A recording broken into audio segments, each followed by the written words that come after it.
Bueno, pues en este video se hablará sobre la tabla periódica y las funciones que se le dan. Comenzaremos hablando sobre la historia de la tabla periódica moderna. Durante el siglo XIX, los químicos comenzaron a clasificar a los elementos conocidos de acuerdo a sus similitudes de sus propiedades físicas y químicas. El final de aquellos estudios es la tabla periódica moderna. Johann Dobreiner, en 1829, clasificó algunos elementos en grupos de tres que denominó tríadas. Los elementos de cada tríada tenían propiedades físicas químicas similares, así como también químicas crecientes. John Newlands y la ley de octavas. En 1863 propuso que los elementos se ordenaran en octavas, ya que observó que tras ordenar los elementos según el aumento de la masa atómica, que ciertas propiedades se repetían cada 8 elementos. Dmitri Mendeleev, en 1869 publicó una tabla de los elementos organizada según la masa atómica de los mismos. Y por último, hablaremos de Lothar Meyer. Al mismo tiempo que Mendeleev, Meyer publicó su propia tabla periódica con los elementos ordenados de menor a mayor masa atómica. Vimos sobre la ley de tríadas. En 1817, Johann de Breiner observó que el peso atómico del estroncio era aproximadamente la media entre el calcio y el bario. Entre 1817, tras descubrir la traída de los halógenos compuesta por cloro, bromo y yodo, propuso que en la naturaleza existían traídas de elementos de forma que el central tenía propiedades que eran un promedio de los otros dos miembros de la traída.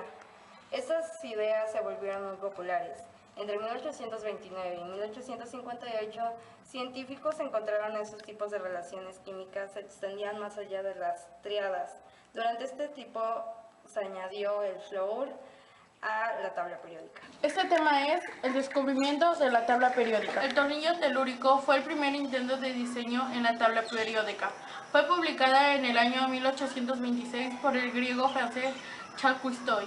Este científico dispuso a los elementos según el orden creciente de su peso atómico sobre una curva helicoide en el espacio, de manera que los puntos que se correspondían sobre la secreción vuelta en un elipse, haciendo una alineación de 16 átomos.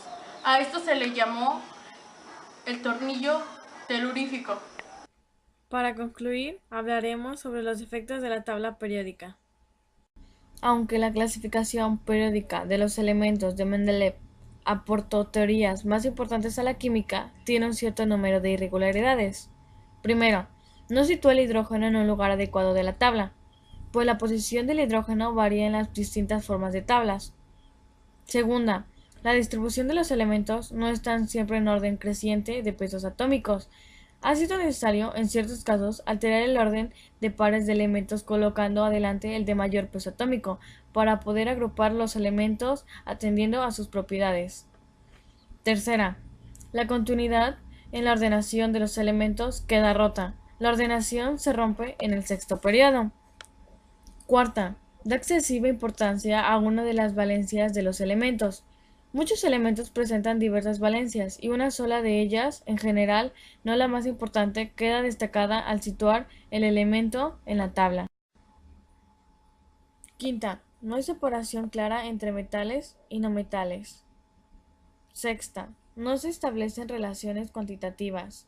Estas imperfecciones y anomalías muestran que la ley periódica de Mendeleev es una buena aproximación a la realidad natural de los elementos, pero no expresión exacta de la misma.